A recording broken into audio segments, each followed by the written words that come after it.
जय जय श्री कृष्ण, जय जय श्री राधे, जय जय सीताराम, जय बाबा नीप करोड़ी बोल हनुमान जी महाराज की जय। आज मैं श्री वृंदावन बांके बिहारी जी की एक पावन कथा सुनाने जा रहा हूँ। उस कथा में ये आप सभी को पता चलेगा कि कैसे भगवान श्री कृष्ण का रूप बाल गोपाल लड्डू गोपाल में बदला। आइए, एक भक्त हुआ करते थे वृंदावन में जिनका नाम कुंभन दास था। वह बहुत गरीब ब्राह्मण थे। उनकी धर्मपत्नी नहीं थी, उनका सिर्फ एक बेटा था छोटा सा, जिनका नाम था रघुनंदन। रघुनंदन बहुत नटखट था और बहुत सरल स्वभाव का था, भोला था। एक बार श्री वृंदावन में कथा का बुलावा आया कुंभन दास जी को। कुंभन दास जी ने पहले तो कथा का बुलावे का स्वीकार नहीं किया कि वो ये सोचने लगे कि अगर मैं कथा में चला गया मेरे ठाकुर जी की सेवा कौन करेगा और उनको कौन भोग लगाएगा। फिर लोगों के काफ़ी आग्रह करने के बाद, मनाने के बाद कुंभन दास जी मान गए और वो श्रीमद् भगवद गीता के लिए पाठ के लिए चले गए।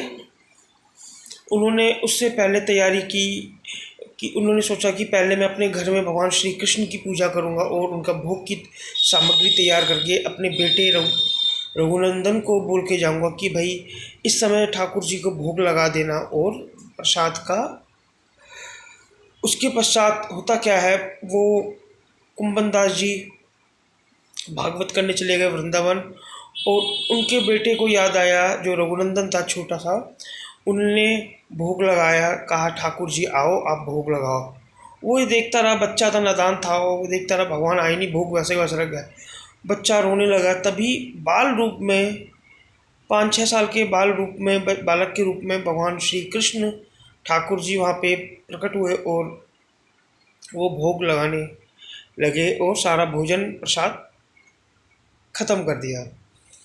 आगे होता क्या है, जब कुंभन दास जी संध्या के समय वापसी कथा करके आते हैं तो अपने बेटे से सारी जानकारी लेते हैं कि बेटा तुमने भोग लगा दिया था ठाकुर जी। उन्होंने कहा हाँ पिताजी, मैंने प्रसाद का भोग लगा दिया था और भगवान सारा भोग खा गए। उनके पिताजी सोचते हैं अभी बच्चा नादान है, छोटा है, वो नहीं समझा। अगले दिन फिर वो दूसरे दिन कथा करने जाते हैं कुंभन दास जी और अपने बेटे को फिर उसी तरीके से समझा के जाते हैं इस समय भगवान को भोग लगाना और प्रसाद उसके बाद ग्रहण करना। वो फिर बुलाते हैं, फिर वो बाल गोपाल 5-6 साल के रूप में आते हैं और भोग लगा के चले जाते हैं। उनके पिताजी कहते हैं इतना सारा प्रसाद अकेले बच्चा कैसे खा लेगा मेरा बेटा। उनको थोड़ा सा शक होता है और वो चिंतित भी होते हैं। इसके साथ साथ वो एक दिन करते क्या है, वो देसी घी के खूब सारे लड्डू बनाते हैं अपने हाथों से और वो बेटे को कहते हैं आज भोग लगाना लड्डू का। उन्होंने कहा ठीक है।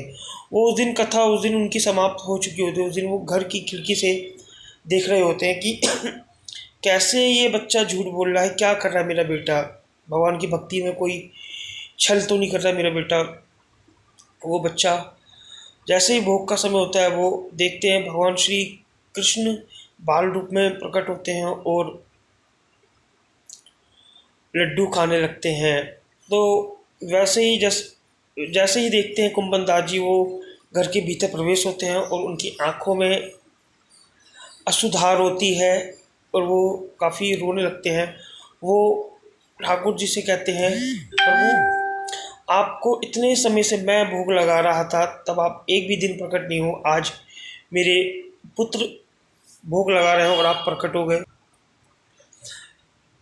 श्री वृंदावन बांके बिहारी जी ठाकुर जी मुस्कुराकर बोले कि कुंभन दास तुम्हारी भक्ति में कोई कमी नहीं है, ऐसी कोई बात नहीं है, बट लेकिन तुम्हारा जो बच्चा है काफ़ी मासूम है, नादान है, इसका निर्मल मन है, इसलिए मैं प्रकट हुआ। और बाल गोपाल तभी से ही कुंभन दास जी और उनके बेटे रघुनंदन जी ने उनको बाल रूप में घर में स्थापित किया। तभी से ये प्रथा चली आ रही है लड्डू गोपाल जी की। कैसी लगी मेरी स्टोरी? और वीडियो को ज़्यादा से ज़्यादा लाइक करें, शेयर करें, सब्सक्राइब करें। धन्यवाद। जय जय श्री राधे बोलो वृंदावन बांके बिहारी लाल की जय। राधे राधे। जय श्री राम, जय बाबा नीप करोड़ी, जय हनुमान जी। आपका दिन शुभ हो। आप सभी को मेरी तरफ से ढेर सारा प्रेम, आप सभी का आशीर्वाद यूं ही मेरे पे बना रहे। धन्यवाद। खुश रहें, मुस्कुराते रहें। महाराज जी के 3 अनमोल वचन है, love to all, faith to all और सर्व टू ऑल। खुश रहें। राधे राधे।